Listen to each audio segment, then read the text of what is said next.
Guys, I need to be real with you for a second here. And if I was in Nash's situation and I had two Robert Pattinsons in front of me, I would do the same exact thing that she did.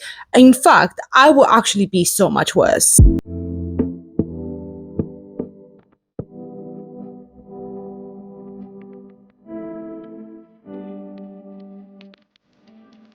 Welcome back, my gorgeous viewers and readers. I hope your weekend was filled with cozy rainy nights and sticky goo. I wasn't planning on creating a video for this week because I just came back from Estonia and honestly, I am absolutely knackered. But I just finished reading Mickey7 and honestly, there is so much I need to talk about that I just needed to sit here, record, and just create a video for you guys. And I hope you like it because there are so many things that I need to discuss about. So let's talk about Mickey7.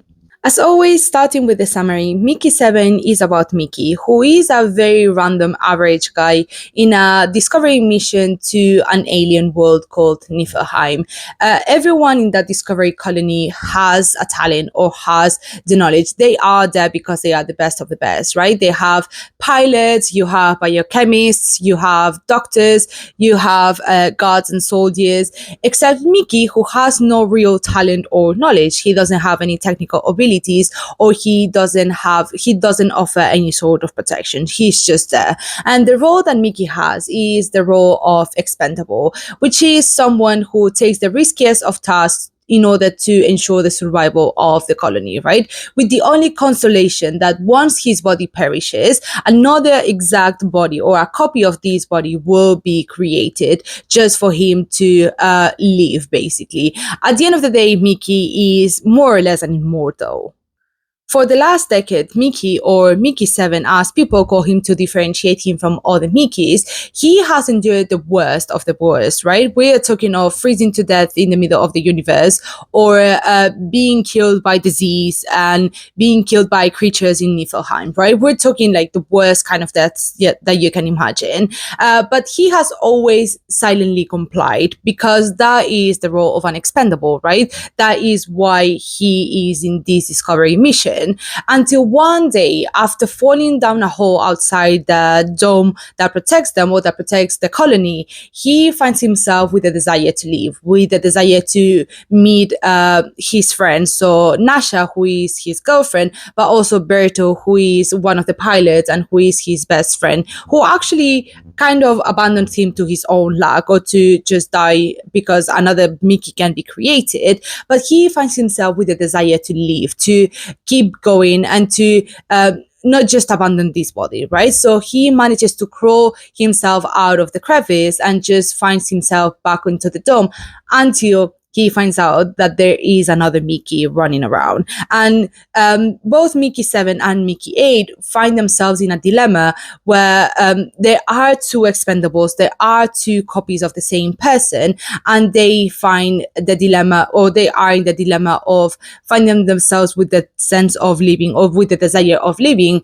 but rather with their own sense of their own mortality. This book is, I would say, the perfect introduction to science fiction. As someone who is obsessed with science fiction, and actually one of my favorite trilogies is the Three Body Problem series, I have to say that all the technical jargon that appears in this book is very easy to understand, but it still has this sense of science fiction, right? More specifically with the topics that are discussed in the book, which are the difficulties of human adaptation to foreign environments, which I think is great. Also, the lack of resources on an overpopulated society, which is something that we see everywhere in science fiction.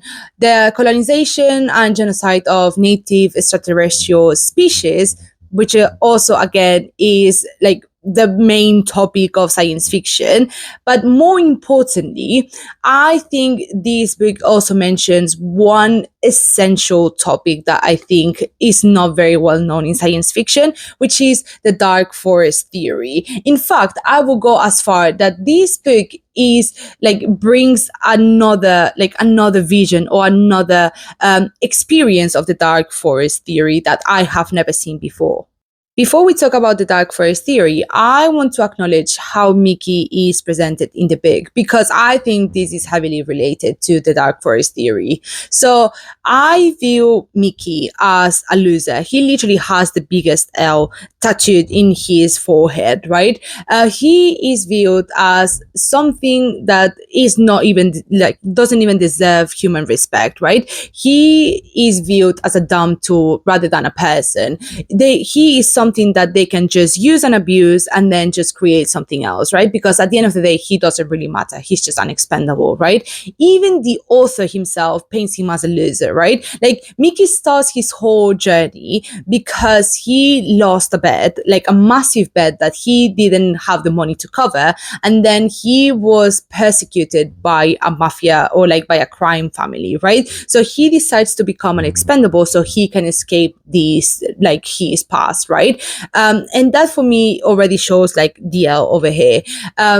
He is also not athletic, definitely not smart, or not as smart as all the people that are in the colony, and also he lacks all these technical abilities and knowledge. So he is literally just a bunch of meat that just gets sent into the colony and just is used for whatever, right? He's used for his body and for all the physical abilities that he can bring. He's literally a slave, right? We see at the start of his journey, so between Mickey 1 or Mickey 0 and Mickey 4, for example, he doesn't really care what happens to him, right? Obviously, he's suffering in the deaths, but I don't think he actually notices what is happening, or he doesn't really care, right?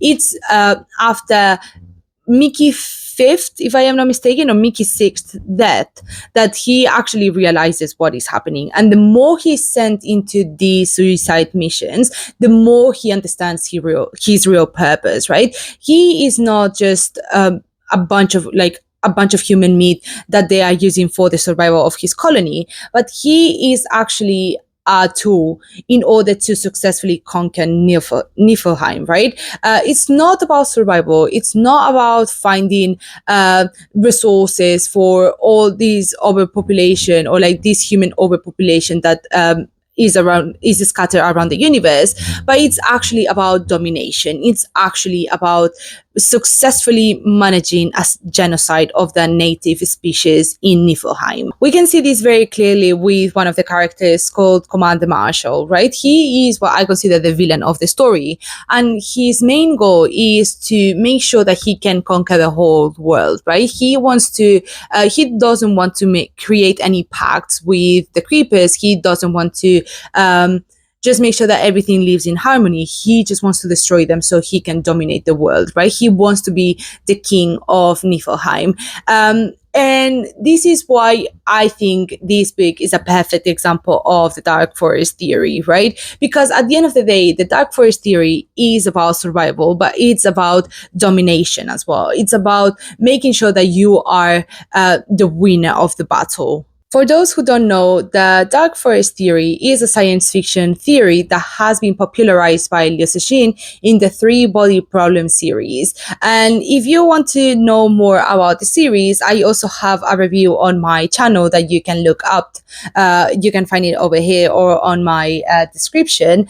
But yeah, basically the Dark Forest theory shows the universe as a dark forest where all the creatures that live in this forest or all the civilizations that live in the universe are hidden and try to stay silent just to not alert other societies or other civilizations. Because as an example, if us as humans send a message to the universe and just portray ourselves and show that we are here, there might be other more advanced civilizations that come to Earth and just eliminate us and wipe us all in order to make sure that they can get the resources from Earth.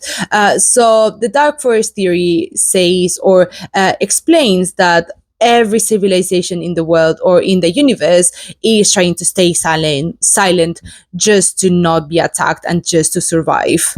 As much as I love Liu Cixin's presentation of the Dark Forest theory, I also have to say that Edward Ashton's presentation is impeccable as well. Or at least that's how I view it in my brain. I don't know if that was something that the author actually wanted to present, but I think it is also very heavily related. So starting with the way people or the colony views the creepers, they are terrifying. terrified of them. They hate them, right? They have this sort of innate hatred for these creatures, because the first thing that they think is that these creatures are hostile, right? They think that just because they landed in their planet, that they are just going to kill them all, right? And they have to fight against them. But actually, it is proved in the book that the creepers have no sense of, or no desire to kill them, because at the end of the day, they are just minding their own business, right? They are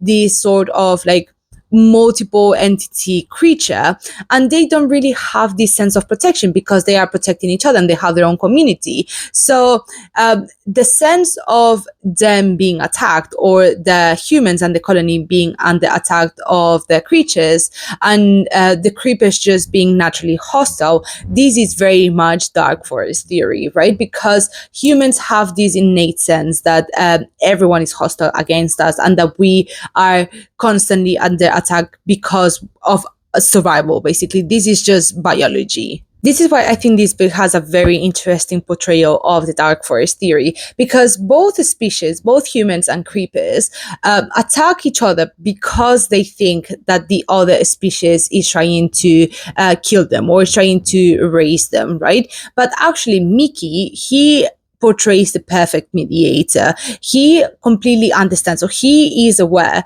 that the humans are killing the creepers because they think the creepers are the enemy and they want to wipe them all out from their planet. But then the creepers also try to protect themselves and try to protect their own native land and against the humans. And then they try to kill the humans as well, right? So he understands that both of them, or like both species, are not actually inherently bad. They are just trying to survive. So by making sure that both sides think that they have the win in hand, that they can live in peace. Because if the creepers think that the humans are just scared of them and they just don't want to attack, the creepers won't attack. But if the humans think that the creepers are also scared and they think that they have the win in hand, or they think that if they do something that affects the creepers will actually retaliate, and then they will wipe them all, then they think, or they believe, that there's no sense, it makes no sense for them to attack first, right?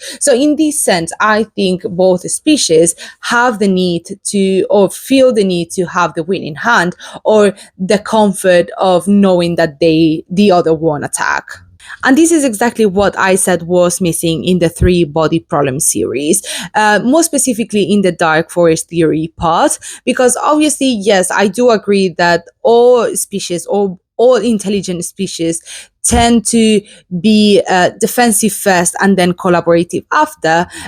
Actually, it is collaboration what usually solves the problem of the dark forest, because there are two types of collaboration that I think could be plausible. And the first one is two civilizations collaborating against a bigger civilization that is more aggressive, or two civilizations collaborating because they fear that if they don't, the other one will attack, right? And this is exactly what happens in this book, that they are, both species, both the creepers and the humans, are collaborating because they know that if they don't, the other one can wipe them out. So at the end of the day, I love the way that dark forest theory is portrayed in the Sushin's trilogy, but I think this is a great exception as well. This is a way portrayal of how the dark forest theory actually does have a solution. As a quick conclusion, Mickey7 is a great book to introduce yourself into science fiction, but also it is a great book to read if you actually are already into science fiction.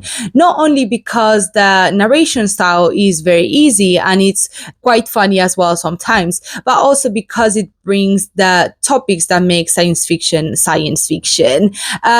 yeah, if you haven't read Mickey7 or you have seen the film Mickey 17, I recommend you to read the book. Or if you want to get into science fiction and don't know where to start and probably are too scared to ask, please make sure that you read the book. This is not a miss. You will love it. That's all for today, guys. Thank you so much for watching. I hope you enjoyed the video. And if you have read Mickey 7 or you have seen the film, I would love to know what is your opinion about it. And if you actually thought that either the book or the film talked about the dark forest theory, or if you have any other theories or any other thoughts about the book, please make sure that you put them in the comments, or you can follow me on my social media and we can discuss further.